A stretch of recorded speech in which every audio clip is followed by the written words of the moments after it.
Welcome back, everybody. I'm Roy. This channel is Roy Remembers Games, and today we are playing Neverwinter Nights Enhanced Edition. So I want to preface this kind of with I'm going to continue playing Medal of Honor. Don't worry about that. Not that anyone is really watching any of that anyway. But I will be going back to Medal of Honor. I just need a break from FPS games. Medal of Honor is not necessarily the most fun thing in the world to me anyway. I do more prefer RPGs, and even beyond that, Neverwinter Nights is a game that I got like 4 or 5 months ago that I haven't played because I've wanted to record it, but I wanted to mix things up a little bit and not play an RPG went with a series, so I picked Medal of Honor. Now, off on a little tangent here, I love the music for this opening screen. It reminds me so much of something like Morrowind or something like that. It's just really, really cool to me. Now, moving on to the actual game itself, I have no idea what I'm doing. I've never played this. I don't know anything about it. I made a like basic character a little while ago so I could do the introduction video, like my channel intro video. And that's the only thing I've done with Neverwinter Nights. So I legitimately have no idea what I'm doing. But let's make a new character then. Pretty sure we just want to do the normal campaign, the prelude. I don't have any chapters unlocked anyway. We'll create a new character because why wouldn't we?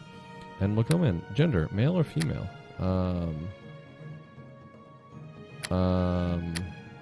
Let's go male. Go male. We have no reason to not to. So we have a couple different races. I'll read through them. One thing, I'm not playing a gnome. That's just, I don't care about what anybody else says. It's not happening. But I'll go through dwarves first. Dwarves are known for their skills in warfare and their ability to withstand physical and magical punishment, their hard work, and their capacity for drinking ale. I said that wrong. Magical punishment, hard work, and capacity for drinking ale. Dwarves are slow to jest and suspicious of strangers, but they are generous to those who earn their trust.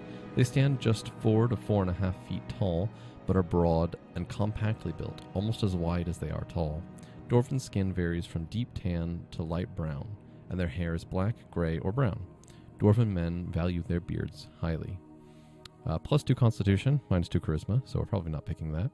Favorite class is Fighter. Multi-class dwarf's Fighter class does not count when determining whether they suffer experience penalties for multi-classing. Don't exactly know what that means. We have sub-races here. Oh no, cancel. We're not doing that. I don't know what that means. I'm not going to mess with it. Anyway, elves. Elves are known for their poetry, song, and magical arts, but when danger threatens, they can show great skill with weapons and strategy. Elves can live to be over 700 years old, and by human standards are slow to make friends and enemies, and even slower to forget them. Elves are slim and stand 4.5 to 5.5 feet tall. They tend to be pale-skinned and dark-haired with deep green eyes. They have no facial or body hair, prefer comfortable clothes, and possess unearthly grace. Many other races find them hauntingly beautiful. So, +2 Dex, -2 Con. Favorite class is Wizard, and the multi-class thing again. I'll read gnomes, but I'm not playing a gnome. It's just, I'm sorry. Gnomes are in wide demand as alchemists, inventors, and technicians, though most prefer to remain among their own kind in simple comfort. Gnomes adore animals, gems, and jokes, especially pranks. That's why I don't like them. They love to learn by personal experience and are always trying new ways to build things. Gnomes stand 3 to 3.5 feet tall, with skin that ranges from dark tan to woody brown. Their hair is fair, and their eyes are often some shade of blue. Gnomes generally wear earth tones, but decorate their clothes intricately. Males favor carefully trimmed beards. They live 350 to 500 years. Halflings. Halflings are clever, capable, and resourceful survivors. They are notoriously curious and show a daring that many larger people can't match. They can be lured by wealth, but tend to spend rather than hoard. Halflings have ruddy skin, hair that is black and straight, and brown or black eyes. Halfling men often grow long sideburns, but rarely beards or mustaches. They prefer practical clothing and would rather wear a comfortable shirt than jewelry. Halflings stand about 3 feet tall and commonly live to see 150. +2 Dex, -2 Strength, and the favorite class is a Rogue. That might be fun. Half-elf. Favorite class is... wait. Oh, crap. Did I not... Oh, crap. Well, I'll go through after I read everything. Half-elves have the curiosity and ambition of their human parents, with the refined senses and love of nature of their elven parent. Although they are outsiders among both cultures, to humans, half-elves... Although they are... Okay, speak correctly, Roy. Though they are outsiders to both cultures. To humans, half-elves look like elves. To elves, they look like humans. Half-elves are paler, fairer, and smoother skinned than their human parents, but their actual skin tones and other details vary, just as human features do. Half-elves tend to have green, elven eyes. They live about 180. Any? Half-orc? Half-orc are short-tempered and sullen results of human and orc pairings. They would rather act than ponder and would rather fight than argue. They love simple pleasures, such as feasting, boasting, and wild dancing. They are an asset to the right sort of party, but not at the Duchess's grand ball. Half-orcs are as tall as humans, but their brutish features betray their lineage. They also regard scars as tokens of pride and things of beauty. They rarely reach 75 years of age. +2 strength, -2 int, -2 charisma. Ooh, barbarian is their favorite class. Not much to see here with humans. Humans are the most adaptable of the common races. Short generations and a penchant for migration and conquest mean that they are very physically diverse as well. Skin shades range from nearly black to very pale, and hair from black to blonde, and facial hair for men from sparse to thick. Humans are often unorthodox in their dress, sporting unusual hairstyles, fanciful clothes, tattoos, and the like. Favorite class? Any. So they also have the Quick to Master, which is 1 extra feat at first level, which is awesome. Skilled, 4 extra skill points at first level, plus 1 additional skill point at each following level. Means we're probably going to pick that. Going back to Dwarf, though, what else do they get? They get a bunch of special abilities. Stone Cunning, +2 racial bonus on search checks made in subterranean areas. Dark Vision, can see in the dark. Hardiness versus poisons, +2 racial bonus on saving throws against poison. +2 bonus against spells as well. Offensive training versus orcs, +1 racial bonus on attack rolls against orcs. Same against goblinoids, which goblins, hobgoblins, and bugbears. Defensive training versus giants, +4 dodge bonus to AC against giants, which is cool. Skill affinity lore, +2 racial bonus to lore skill checks. That's pretty neat.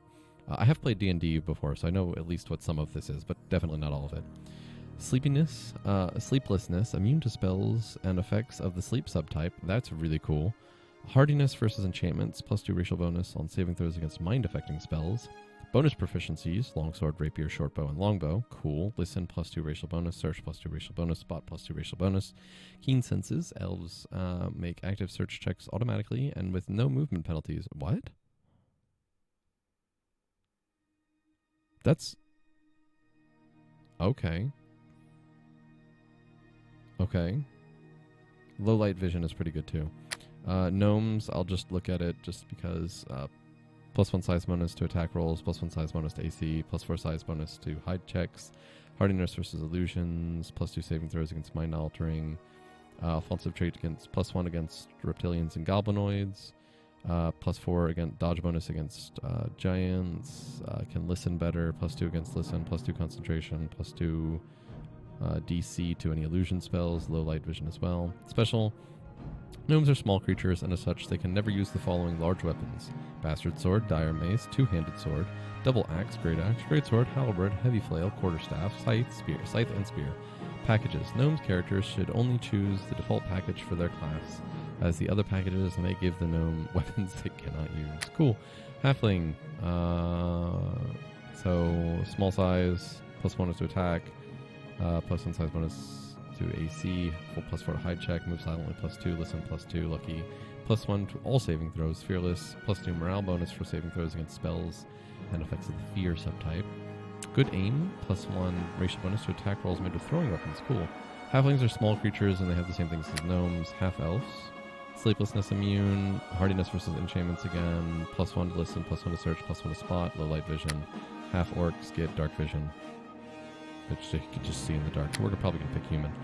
All of that reading, that's been about 10 minutes now, just to pick human. Portrait. What do we want to look like? What do we want to look like? This I don't think matters at all. It's literally just a portrait. So I'm just going to pick that. No, I'm not. That looks terrible. That doesn't look any better. No. Yeah, sure. We can go with that. Class? Alright, I'm going to go through everything, including the ones we can't see, so I can see what I want to become. So, Barbarian. Your character's class is her profession or vocation. Okay, it determines what she is able to do. Combat training, magical abilities, skills, and more. Oh, this is the concept of the thing. I need to select Barbarian. Now we can read. My bad. Barbarians are brave, even reckless warriors, and their great strength and hardiness hardiness makes them well suited for adventure. Barbarians scornfully reject the fighter traditions of arms training and discipline, instead tapping into a powerful rage that makes them stronger, tougher, and better able to withstand attacks. They only have the energy for a few such displays per day, but is usually sufficient. Constant exposure to danger also gives barbarians a sort of sixth sense, a preternatural? I'm saying that wrong. Someone abused me in the comments. Preternatural ability to sense danger and dodge attacks, and their running stamina is legendary. So, any non-lawful. We must be non-lawful. Hit die is D12, proficiencies. All simple and martial weapons, light armor, medium armor, and shields. So not heavy armor, okay. Int modifier times 4, so the skill points. Int modifier times 4 at first level, and 4 plus int modifier. So basically probably like 1. Ex-barbarians. Barbarians are unable to progress in levels if their alignment ever becomes lawful. Okay, we're not picking that. Bard. Bards often serve as negotiators, messengers, scouts, and spies. They love to accompany heroes and villains to witness heroic or villainous deeds firsthand, since the bard who can tell a story from personal experience earns renown amongst his fellows. A bard casts arcane spells without any advanced preparation, much like a sorcerer. His magic emphasizes charms and illusions, and the bard can also play an inspiring song that strengthens him and his allies. Bards also share some specialized skills with rogues, and their knowledge of item lore is nearly unmatched. Warning in all caps. To cast a spell, a bard must have a charisma score of 10 plus the spell's level. For example, to cast a 3rd level spell, a bard must have a charisma of 13. That's fine. We're going to dump every point into charisma. Standard abilities. Alignment restrictions. Any non-lawful. Okay, great. Hit die D6. That's not super good. Proficiencies with simple weapons. Also proficient with light armor, medium armor, and shields. The int thing again. Spellcasting, arcane, charisma based. No spell preparation. Spell failure from armor is a factor. Bards begin the game knowing all cantrips. Okay. Cannot gain any experience while they are a lawful alignment. Maybe we don't pick that. Cleric? Cleric? It's probably not what we're going to pick, but we're going to see what these are and decide from there. So, clerics act as intermediates between the earthly and the divine or infernal worlds. Good cleric helps those in need, while an evil cleric seeks to spread his patron's vision of evil across the world. Fantastic. All clerics can heal wounds and bring people back from the brink of death, and powerful clerics can even raise the dead. Likewise, all clerics have authority over undead creatures, and they can turn away or even destroy those creatures. Fantastic. Clerics are trained in the use of simple weapons and can use all forms of armor and shields without penalty, since armor does not interfere with the casting of divine spells. It's neat. In addition to his normal complement of spells, every cleric chooses to focus on 2 of his deity's domains. These domains grant the cleric special powers and give him access to spells that he might otherwise never learn. Warning. To cast a spell, a cleric must have a wisdom score of 10 plus the spell's level. Same as the other one, but wisdom instead. His hit die is D8, all simple weapons, all armor and shields. The skill thing is the same, except this is 2 plus int modifier instead, and spellcasting divine wisdom-based spell failure from armor is ignored. This was 4 plus int for bard and 4 plus int for barbarian as well. Druid. Druid is something that might be interesting. Druids are divine spellcasters who receive their spells from nature, not the gods. They strive to live in harmony with the natural world and hate anything that is not part of the natural cycle. All of a sudden, don't want to play it. Especially aberrations and undead creatures. As they gain experience, they learn to take the shapes of animals, and eventually of more powerful creatures. The strict oaths taken by every druid prohibit using weapons and armor outside their tradition. Warning, to cast a spell, wisdom modifier, blah blah blah, same as before, but and again with wisdom. Must be neutral good, lawful neutral, true neutral, chaotic neutral, or neutral evil. Okay, you must have neutral in there, I guess. D8, proficient with druidic weapons as well as light and medium armor and shields. 4+ int, spellcasting divine, wisdom based, armor related chance of failure is ignored. Druid is no longer neutral, cannot gain levels. Fighter. Fighters can be many things, from soldiers to criminal enforcers. Some see adventure as a way to get rich, while others use their skills to protect the innocent. Fighters have the best all-around fighting capabilities of the player character classes, and they are trained to use all standard weapons and armor. A fighter's rigorous martial training grants him many bonus feats as he progresses, and high-level fighters have access to special melee maneuvers and exotic weapons not available to any other character. That is to try and make this class not garbage in D&D 3, and I don't know if it works, but I would imagine it does not. 2+ int modifier, proficiency, all simple weapons and martial weapons, all armor and shields, and D10 for hit die. Monks are versatile warriors skilled at fighting without weapons or armor. Good aligned monks serve as protectors of the people, while evil monks make ideal spies and assassins. Although they don't cast spells, monks channel a subtle energy called ki. This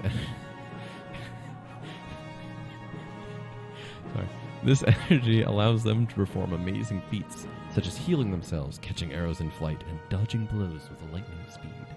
Their mundane and ki-based abilities grow with experience, granting them more power over themselves and their environment. Monks suffer unique penalties to their abilities if they wear armor, as doing so violates their rigid oaths. A monk wearing armor loses their wisdom and level-based armor class. A monk wearing armor loses their wisdom and level-based armor class bonuses. Okay, that makes more sense. Their movement speed and their additional unarmed attacks per turn. You must be lawful. D8, proficient with monk weapons, and 4+ int modifier. Paladin. Okay, paladins are lawful stupid, by the way. Paladins take their adventures seriously, and even a mundane mission is in the heart of the paladin a personal test, an opportunity to demonstrate bravery, to learn tactics, and to do good in the world. Divine power protects these warriors of virtue, warding off harm, protecting them from disease, healing them and their allies, and guarding against fear. Divine power also guides their sword arms, making them among the most effective warriors against undead and evil outsiders. Many of the paladin's special abilities also benefit from a high charisma score, which means we could play this. But it's wisdom here. Lawful good only. Oof, we're not playing this. That sounds terrible. All simple and martial weapons, all armor and shields. All simple, for spellcasting, divine, wisdom based. Armor's ignored. Paladin's no longer lawful good, cannot claim levels until their alignment is lawful good again. Ranger. Oh, there's so much talking. Well, that's what I signed up for. Rangers are skilled stalkers and hunters who make their home in the woods. Their martial skill is nearly the equal of the fighter, but they lack the fighter's dedication to the craft of fighting. Instead, the ranger focuses his skills and training on a specific enemy, a type of creature he bears a vengeful grudge against, and hunts above all others. Rangers often accept the role of protector, aiding those who live in or travel through the woods. His skills allow him to move quietly, and stick to the shadows, especially in neutral settings. And he also has special knowledge of certain types of creatures. That is just a run. Everything in here is run-on sentences.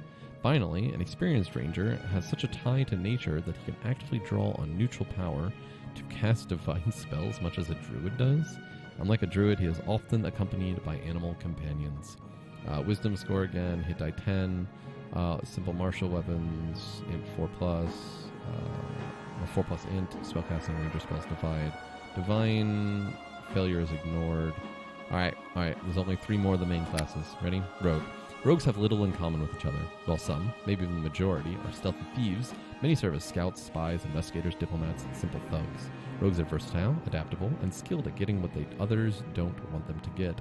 While not equal to a fighter in combat, a rogue knows how to hit where it hurts, and a sneak attack can dish out a lot of damage. Rogues also seem to have a sixth sense when it comes to avoiding danger. Experienced rogues develop nearly magical powers and skills as they master the art of stealth, evasion, and sneak attacks. In addition, while not capable of casting spells on their own, a rogue can sometimes fake it well enough to cast spells from scrolls, activate wands, and use just about any other magical item. Hit die is d6, which means you're not very tanky, proficient with rogue weapons and light armor, not proficient with shields. 8 plus in modifier makes me really want to pick a rogue, but let's look at the sorcerer and wizard first. Sorcerers are arcane spellcasters who manipulate magical energy with imagination and talent rather than studious discipline. They have no books, no mentors, no theories, just raw power that they direct at will. Sorcerers know fewer spells than wizards do, and acquire them more slowly, but they can cast individual spells more often and have no need to prepare their incantations ahead of time. Yeah. Also, unlike wizards, sorcerers cannot specialize in a school of magic. Since sorcerers gain their power without understanding the years of rigorous study that wizards go through, they have more time to learn fighting skills and are proficient with simple weapons. Charisma score, which makes me really want to pick that, of 10 plus the spell's level, 19 for 9th level spells. That makes sense. Hit die is d4 though, which means you just fall over. You don't take any hits. All simple weapons, not proficient with armor or shields.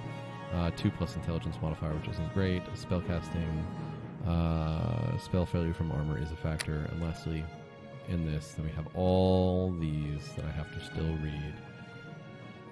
read. Wizards are arcane spellcasters who depend on intensive study to create their magic. To wizards, magic is not a talent, but a difficult, rewarding art.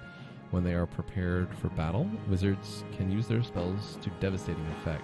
When caught by surprise, they are vulnerable. A wizard's strength is in her spells. Everything else is secondary. She learns new spells as she experiments and grows in experience, and she can also learn them from other wizards. In addition, over time, a wizard learns to manipulate her spells so they go farther, work better, and are improved in some other way. A wizard can call familiar, a small magical creature that serves her. Just want to point out here that no wizard would willingly give any other wizard their spells. Based off intelligence, cool. Hit die is d4. Wizard weapons, not proficient with armor, shields, 2 plus in modifier. Arcane is required. Spellfaring from armor is a factor. Game knowing all cantrips and 4 first level spells. Shadow Dancer is a prestige class. Shadow Dancers operate in the border between light and darkness. These nimble artists of deception are never completely trusted, but always induce wonder when met. Many use their abilities to infiltrate past defenses and dupe others. Rogues and bards are the most common shadow dancers. So you must have hide, 10 ranks, move silently, 8 ranks, tumble, 5 ranks, feats, dodge, and mobility. Your hit die becomes 8, simple weapons and light armor, 6 plus int modifier, which is actually pretty good.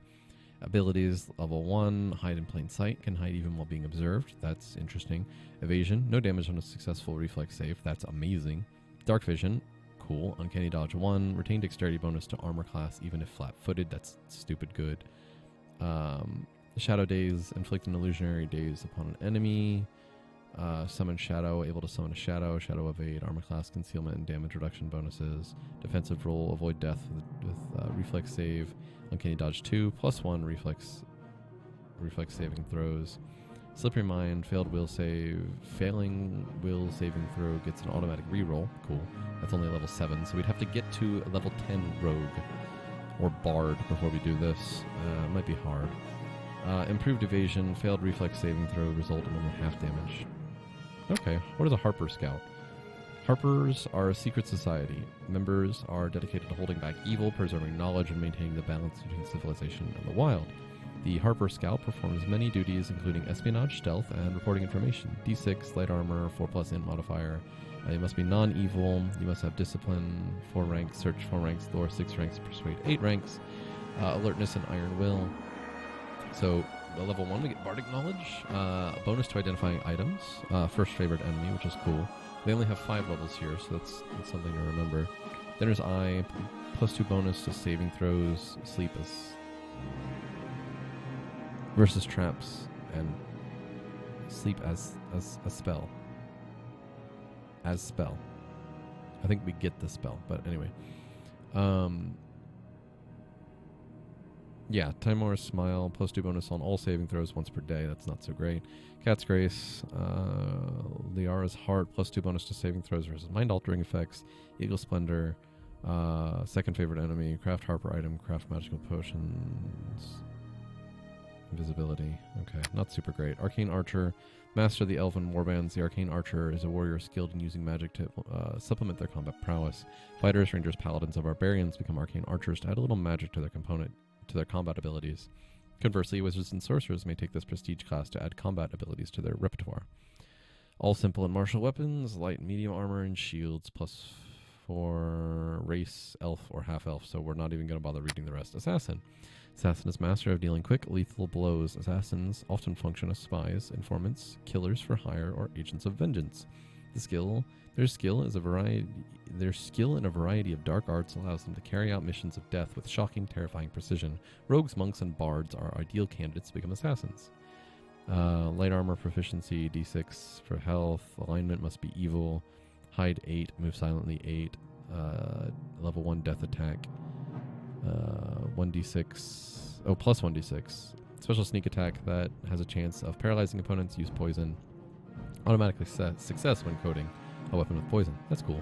Retain dexterity bonus to armor class even if flat-footed, which is really good. Ghostly Visage spell, +1 fortitude versus poison. Death attack, so 2d6. At level 3, +2 fortitude versus saving. Death attack. But we're probably not going to be evil, and this is a lot to read. It's all basically just death attack and then uncanny dodge, improved invisibility. Yeah, we're not going to have to do it. A Blackguard epitomizes evil, okay? They are nothing short of a mortal fiend, a black knight with the foulest sort of reputation. Many refer to Blackguards as anti-paladins due to their completely evil nature. No one class makes the best Blackguard. All that is required is a willingness to serve the forces of darkness. D10, simple martial weapon. Okay. Alignment and evil, base attack bonus of +6. I can't. Thank you. Hide 5 ranks, and I must have cleave. That's easy. That's really easy, bet. Use poison at level 1. Success when coding a poison. Smite good. Charisma modifier to attack roll. Add charisma modifier to saving throws. Again, I'm probably not going to be evil. Turn undead. Make undead flee. Sneak attack. It's like an... I don't know. It's not worth it. Really don't think it's worth it. Champion of Torm. Mighty warriors who dedicate themselves to Torm's cause, defending holy ground, destroying enemies of the church, and slaying mythical beasts. Torm is the patron of paladins and an unswerving enemy of corruption and evil. D10 hit die, all martial, blah, blah, blah. You must have a base attack bonus of 7. Alignment, any non-evil. Weapon focus in a melee weapon. Okay. Lay on hands. Yeah, if I was a paladin, I'd go this. Otherwise, it doesn't matter. Weapon master. For the weapon master, perfection is found in the mastery of a single melee weapon. The weapon master seeks to unite this weapon of choice with his body to make them one, and to use this weapon as naturally and without thought as any other limb. A D10 hit die. Not gain additional weapon or armor proficiencies. Base weapon, so base attack bonus +5. Weapon focus on a melee weapon. Dodge. Mobility, experience. Mobility, expertise, spring attack, and whirlwind attack. Intimidate 4 or more ranks. We get weapon of choice. One weapon is chosen. Thereafter, all weapon master special abilities will only work while the type of weapon is equipped.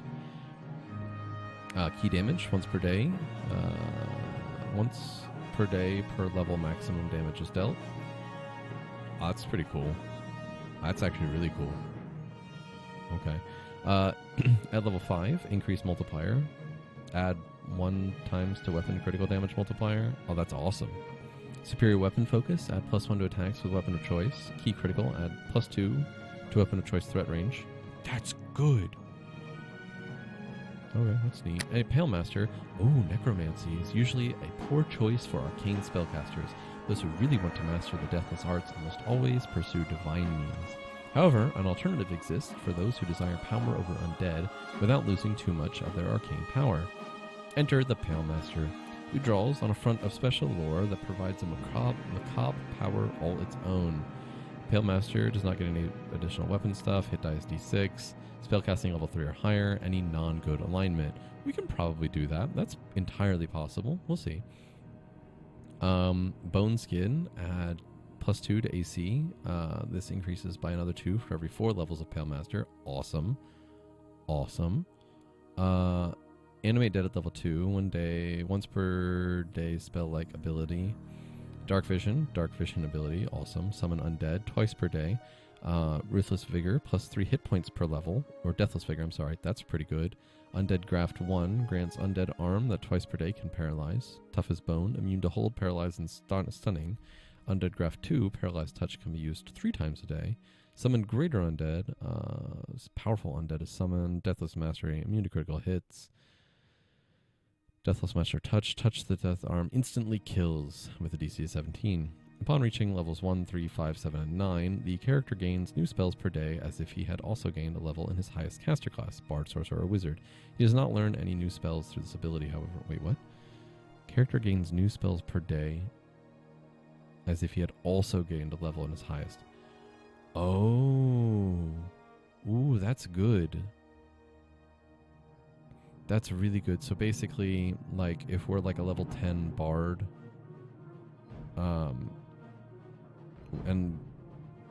let's say sorcerer. If we're like a level 10 sorcerer and we get 1, we're now like the equivalent of a level 11 sorcerer. It's really good because it allows us to use like up to level 9 or 10 spell. I don't know if 10 exists, but up to level 9 spells at least. Anyway, Shifter. It's been 30 minutes and I haven't even made a character yet.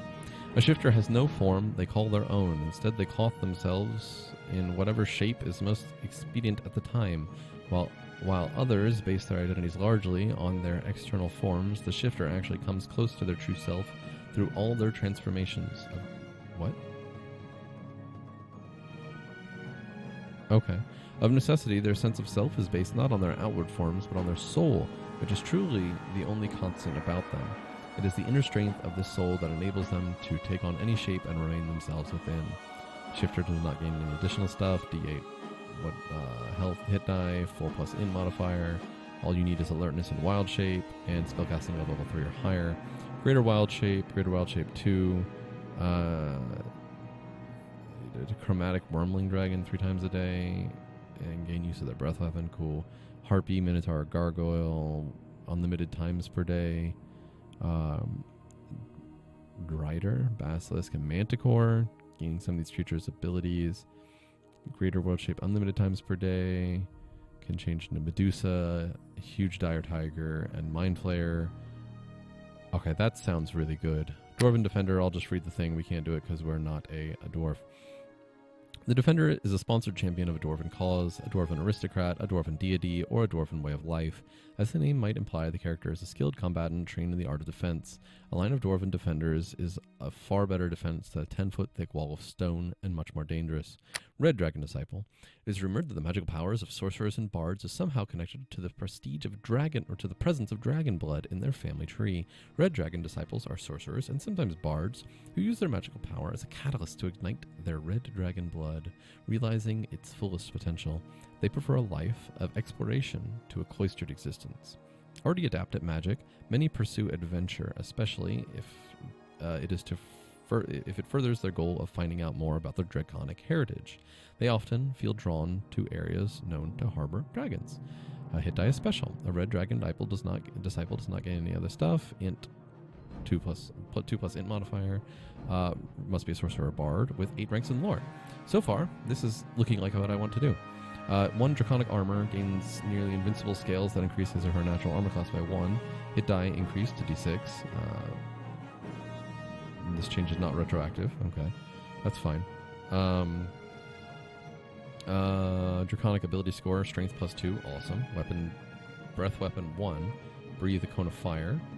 Hit dice increased to d8. Oh, that's awesome. Strength +2 again. Oh, this is what we're doing, guys. Draconic armor again, wings, red dragon wings, intelligence +2, natural armor +4, dark vision. Dracon's ability to see in the dark, immunity to sleep, paralysis, and fire. That sounds awesome. Purple Dragon Knight. The famous Purple Dragon Knights of Coromir are regarded across Faerun as exemplars of disciplined, skilled, loyal soldiers. Their reputation is deserved partially because of the heroic actions of their leaders, the Purple Dragon Knights. The Purple Dragon Knights. Yes. Okay. Purple Dragon Knights develop uncanny skills relating to coordinating and leading soldiers. Most are fighters, rangers, or paladins, but a few bards, clerics, and rogues have been known to become Purple Dragon Knights. Sorcerers and wizards tend to join the War Wizards, Coromir's elite brigade of fighting spellcasters, while barbarians are too undisciplined and druids and monks too uncivilized in Coromir to enter this career. D10, a Purple Dragon Knight gains no additional proficiencies, 2+8 modifier. Non-evil, non-chaotic, base attack bonus +4, or we must have at least +4. You must have mounted combat and requires ride 1. Spot 2 ranks, intimidate 1 rank, listen 2 rank, persuade 1 rank, and ride 2 ranks. Abilities, we're not going to do this, so it doesn't matter. Red Dragon Disciple, I just need 8 ranks in the lore, and I'm going to play a sorcerer. Okay. Alignment. True neutral? A true neutral character does not feel strongly one way or another about good versus evil or law versus chaos. She thinks good is better than evil. After all, she'd rather have good neighbors and rulers than evil ones, but she's not personally committed to upholding good in any abstract or universal way. A wizard who devotes herself to the art and is bored of the semantics of moral debate is true neutral. Some true neutral characters, however, commit themselves philosophically to neutrality. They see good, evil, law, and chaos as dangerous extremes. They advocate neutrality as the most balanced road in the long run. Neutral means you act neutrally, without prejudice or compulsion. I believe... No, it recommends chaotic neutral. Okay. Chaotic neutral character is an individualist, resents restrictions, and challenges traditions. He does not intentionally promote anarchy, however, as that would require he be motivated either by a good and desire to liberate others, or evil and desire to make others suffer. A bard who wanders the land living by his wits is chaotic neutral. Chaotic neutral represents freedom both from society's restrictions and from a do-gooder zeal. Although a character of this alignment is not totally random in his actions, he is not as likely to jump off a bridge. Though a character of this alignment is not totally random in his actions, he is not as likely to jump off a bridge as to cross it. I think we want to go true neutral though, because I am undecided. I don't know what I'm doing. We're not a crusader. We're not a destroyer. We are not a dominator. We're just this. Abilities. Oh, please. Let's do this. Okay, max 18.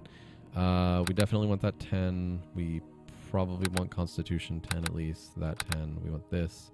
Strength is our thing that we actually care about the absolute least. Charisma is the thing I know we want the most. Measures the character's force, personality, persuasiveness to lead, and physical attractiveness. Okay. It represents actual personal strength, not merely how one is received by others in a social setting. Yes, it does.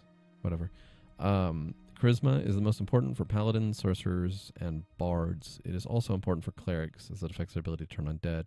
As all characters benefit from having a high charisma when speaking with others in the world. Charisma affects the NPC's initial reaction to the player, and it modifies the player's persuasion skill checks. Note, charisma influences bard sorcerer spells, not intelligence. I think now I want 2 more points in intelligence, 2 more points in constitution for health. So this is for health, this is for hitting things, this is for not getting hit, which makes me want to put the remaining 2 points in it, but I think I'm going to put them in intelligence for the extra skill points that we get. Warning, and intelligence lower than 9 means your character is unable to speak properly. That's good to remember. Then the -1 here is your modifier. It's how many points you get for different things. So we'll get like +1 health every turn just from having that, which is why I wanted at least that, because it's not retroactive if we bump it up.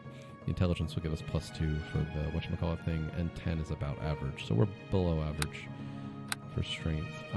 Default source. Oh my goodness, there's so many choices. Dragon Disciple. Blood of red dragon coursing through their veins, the sorcerer package will lead to the power of a dragon disciple. The packages do not give any special abilities to your character. They simply configure your skills and feats. You don't have to, and you may pick the dragon disciple. And so you may pick the dragon disciple prestige class.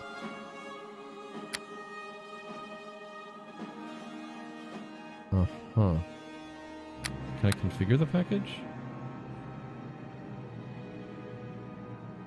Okay, so how many points? We have 20 points? Lore? So I can only go to 4. Rip. Persuade needs to be 4. Or it can't? What? Why is it a cross? Why is it a cross class?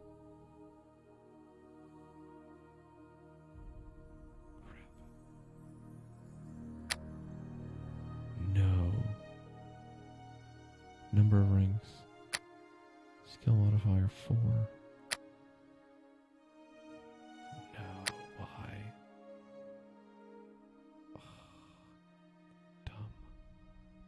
I definitely don't want taunt. Spot might be useful, but we're going to hold off for now. Appraise. Appraise is based off intelligence. Bluff is based off charisma. We want to be able to bluff. Why am I not able to put more points in things? Ugh, whatever. Concentration skill checks during casting a spell. The effects of the taunt skill. Okay. Hide. Craft weapon is not useful. Craft armor is not useful. Heal is not useful. Discipline. Resist combat effects. Yeah, we want discipline. 2 ranks in that. Wait. I don't know why lore. Oh, lore is my class skill. It's the only class skill I get, and spellcraft. So I should probably put 4 points in that too. Identify spells and to perform counter spells. Yeah. Okay, I want that. Yeah. Okay, I'm stupid. I get it now. I see it now. I see now why. Heal too. Craft all of these. Oh crap! I need concentration. I need concentration more than spellcraft. Concentration checks are made whenever your character is distracted during the act of casting a spell, and this is to avoid the taunt. DC of avoiding blah blah blah. Yeah, we want that. We have the bluff. We don't need open lock. We don't need move silently. We don't need listen. We don't need intimidate. Intimidate's not useful to us really.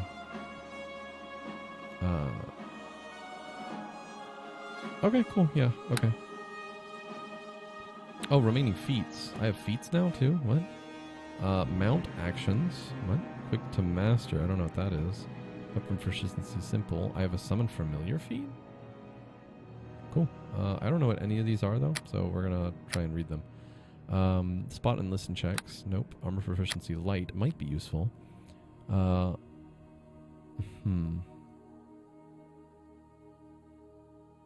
Light armor, blind fight, no.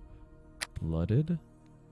+2 bonus on initiative and +2 bonus on spot checks. Automatic. Bullheaded, taunt, no. Combat casting, that sounds good.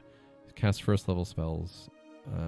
Specific characters, adapt art, casting spells in combat does not suffer the standard -4 penalty to concentration checks when casting defensively within 4 meters of an enemy. That sounds really good, but we'll come back to it. Cortus Magicracy,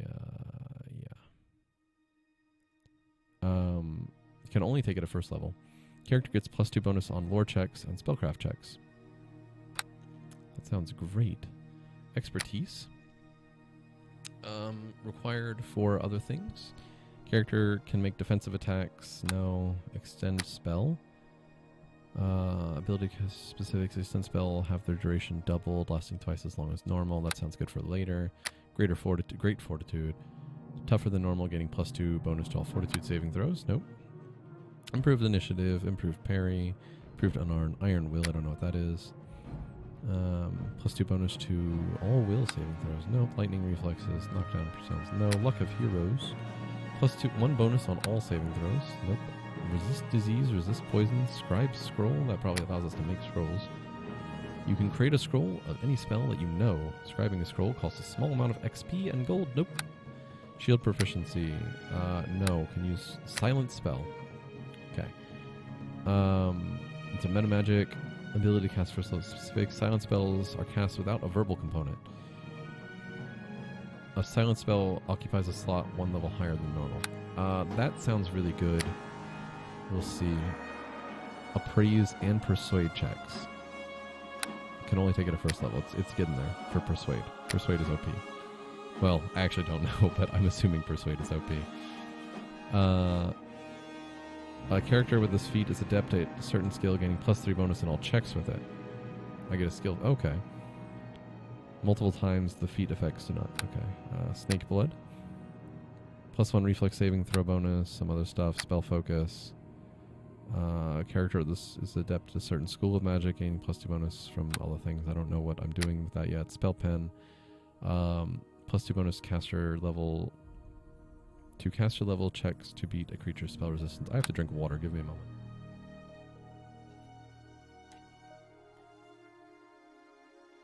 Sorry. Still spell.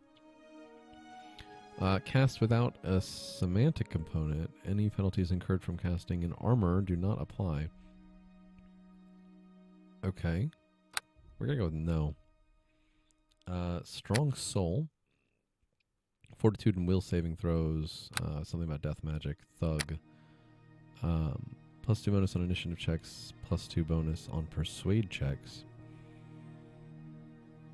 I want it, but I have silver palm, so we're going to pass. Toughness.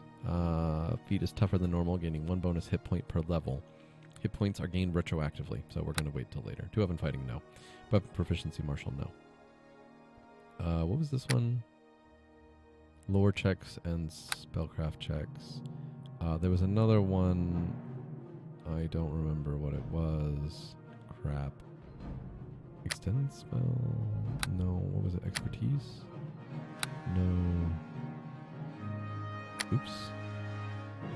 Can only take it at first level. Initiative, spot check. No. Combat casting. Combat casting is probably the thing I want. Can only take this at first level, though. I think I'm going to take that. That's what we're going to go with. Oh boy. Oh boy. I can take 4 of these.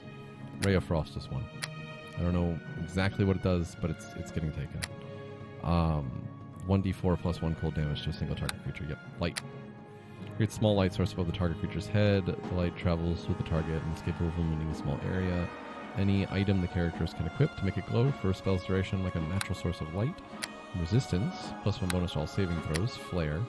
Makes of -1 penalty to attack rolls. Electric jolt. Electric damage. Daze.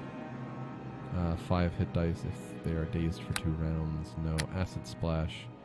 Target. So we're going to probably take acid splash. We're going to take a light. And the last one will probably be electric jet. Because we want lots of damage. Burning Hands is probably being taken. A cone of fire shoots forth from the caster's hands, burning all those with its area of effect for 1d4 damage per caster level up to a maximum of 5d4. Charm Person, probably we're not taking that. 2 rounds +1 over 3 levels. Range is short, verbal and semantic. It's an enchantment, mind altering. It's based off our charisma, which is incredibly high. In the eyes of the target humanoid, the personal reputation of the caster is improved by 50%. Oh. I can use that on normal people.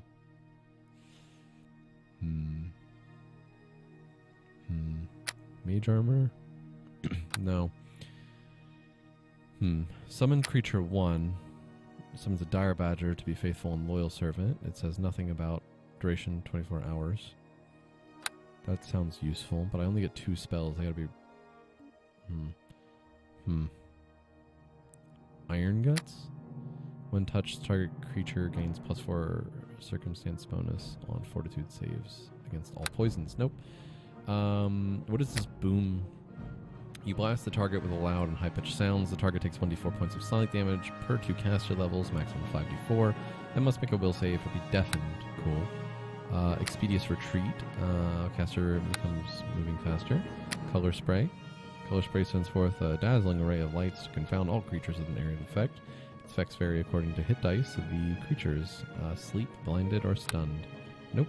I think we're going to definitely go Burning Hands because it's good. And I think... Oh, Identify? Crap, no. Okay, so we're going to go with...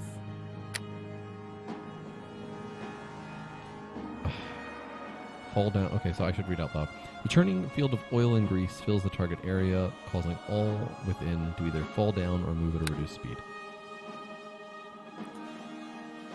I want Charm Person and Grease. I have exclusively combat spells here that I believe I can use unlimited number of times. So these should be my versatile skills for the level 1. I realize that might be a little bit backwards, but... Oh, I get a familiar? Oh, cool. Let's look at the bat first, I guess, yeah. Feats is a weapon finesse and weapon proficiency creature. It has really low strength, but pretty high dex, which makes it hard to hit, but it has 4 health. No. Bat is out of the question. So strength and dex are really high on the Panther. 9 HP, pretty good all around. Feats are low, but we don't care. What is that? 9. Hide, really? Oh, that's spooky. Spot is 6, so we can use it for stuff. Feats, evasion, sneak attack, finesse, and whatever. Hellhound.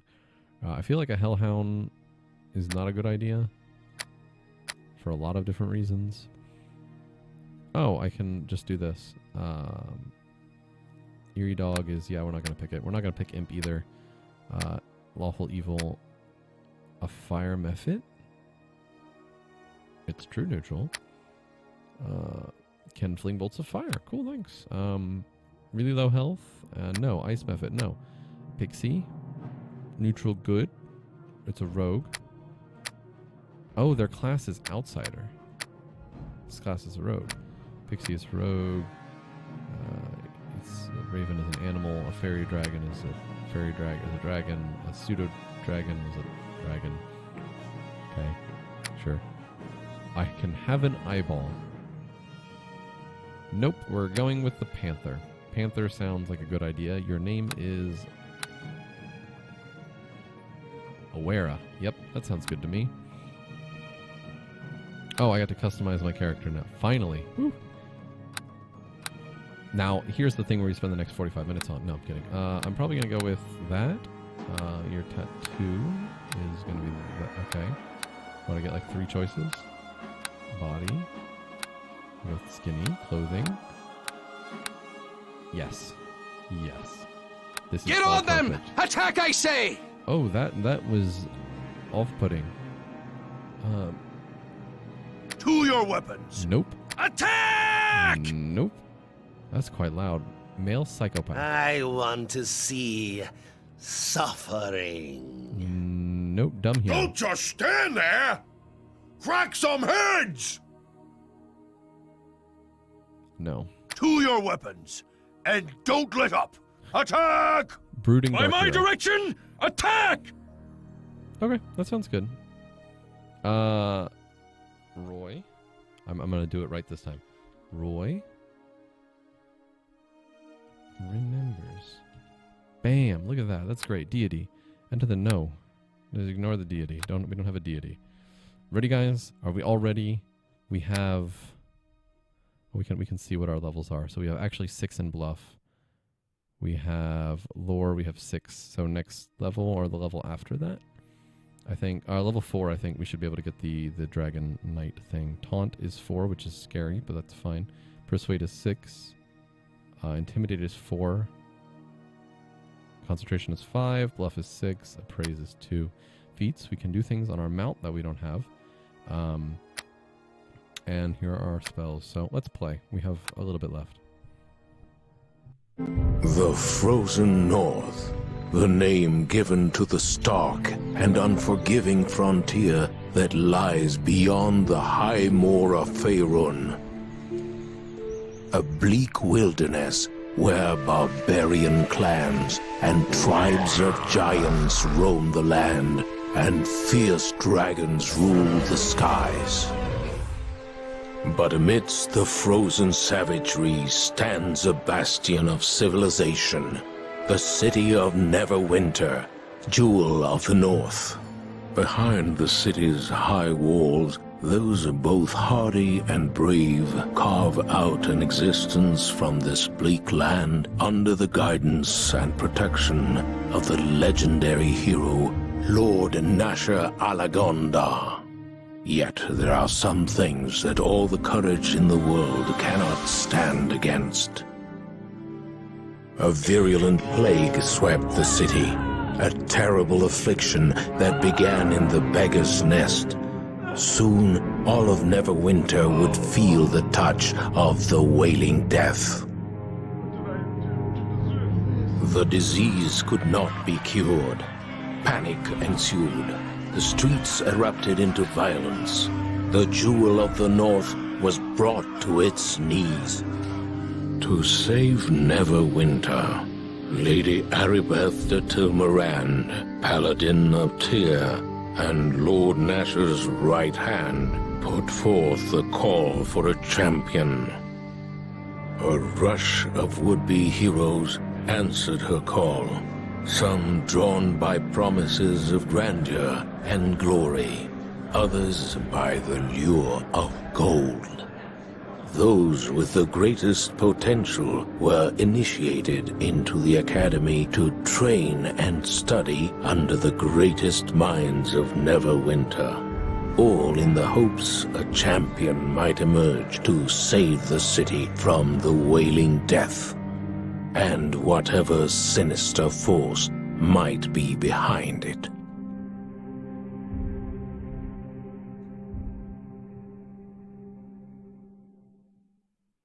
Sounds fun. What do you guys think? Oh, look, we're here.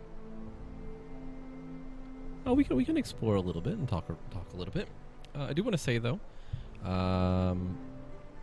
that the dragon sound that they use is still a dragon sound used by BioWare today, and that the thing inside was a really tiny little box because the game is basically upscaled from its original thing. Also, you'll see that I am uninjured and that I just hit the microphone. Sorry.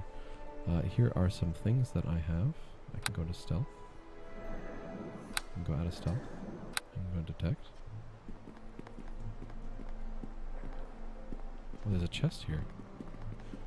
How do... Oh. There we go. I'm trying to figure out how things work. No, don't want that. Oh, I opened the chest. Look, there's my clothes. Take it. My inventory. I'm in search mode, so I don't know what I'm doing. Oh, so that's control. Pause the game with spacebar. Oh, someone's gonna come talk to us. Finally, you're up. I was afraid you were going to sleep all day. I guess the instructors work you pretty hard here at the academy. Yeah, continue. My name's Pavel. I'm one of the new recruits. I just arrived here at the academy this morning. You're Roy Remembers, aren't you? Yes, I am Roy Remembers. Is it true what they say about you? That Lady Aribeth herself ordered the academy to send you an invitation to come here for training? I've never heard of anyone being invited to train at the academy before. Usually people are begging to get in. It must be a great honor for you. It is both an honor and a privilege for me to serve. When you have as much talent as I do, who cares about honor? I just came because of the potential for real profit. Yes, it's both an honor and a privilege for me to serve Neverwinter. You're pretty modest for someone who's got such high expectations on him. It wasn't quite so easy for me to get into the academy. My brother Bim and I were working on one of the nearby farms outside the city when we heard Lady Aribeth had put out a call for heroes to come to the aid of Neverwinter. We knew the city was suffering, but we didn't realize how bad things were till we got here. We arrived just before they sealed the gates and quarantined the city. So that's a lot of information to take in. Thank the gods I got accepted into the academy. I wouldn't want to be out there on the streets with the plague, not with the city guards barely able to keep order anymore. I don't actually know that much about the plague. What do you mean about these city guards barely being able to keep order? Tell me about your brother. I'm not really interested in chatting with you. What do you mean about the city guards not being able to keep order? The Wailing Death is a plague worse than any recorded in the history of Neverwinter. The whole city has been quarantined. Nobody is allowed in or out. The Neverwinter militia do their best to enforce the quarantine, but people don't like being trapped inside the walls, understandably, of a plague-infested city. Double understandably. Every day, more bodies pile up in the streets, and the citizens move one step closer to panic and open rebellion. Can't say I blame them. Agreed. It's only been a few months, and already the dead number in the thousands. Shouldn't someone be looking for a cure? Can't the clerics and priests do anything to help? Sounds like the whole city is doomed. Great story. Shouldn't someone be looking for a cure? Most people have given up on any hope of finding a cure for the Wailing Death. Potions and medicinal herbs do nothing, and even the prayers of the city's most powerful clergy have been ineffective. I guess that's why Lady Arabeth ordered the academy to open its doors to new recruits. The city needs a hero, someone who can save us all from the Wailing Death. The word on the street is that Arabeth is actually working on a cure right here in the academy, but that's just a rumor, probably not even true. Can you tell me anything else about this plague? I don't know what more I can say about the plague. Everyone in the city is afraid of the Wailing Death. The bodies are piling up in the streets, and the citizens on the verge of panic and open rebellion. Tell me more about the rumor of a cure. I only know what people are saying on the street. Some claim Arabeth has a cure, and she's going to start casting it out soon. Others claim she's keeping the cure for herself. But like I said, it's just rumors. Maybe some of the people who've been here in the academy longer than I have know more about the cure, if there even is one. Anything else you can tell me? Speak with my brother Bim over by the door if you want some trips on adventuring. Otherwise, you should go see Argard in the next room. He's the one in charge of equipping us all recruits. All us recruits, for our training. Bleh. Okay, goodbye. Yeah, I suppose you need to get on with the training. You probably need to speak to Argard, Olgrid in the next room and get your equipment so you can finish taking the final tests and finish your training. If you want any tips and instructions, don't forget to say hi to my brother Bim on your way out. Well, that's a little over. Wait, oh crap. Let's do this. Well, everybody, look at us. Look at us. We look so weird. We look so low resolution. So many polygons. I want to talk to you. No, you don't. Anyway, thank you for watching, everybody. I'm Roy. This is Roy Remembers Games.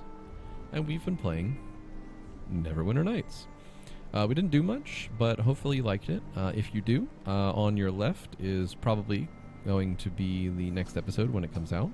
On the right will be the playlist for... I want to talk to you. Stop talking, Bim. On the right will be the playlist for this particular series. Anyway, have a good day, everyone.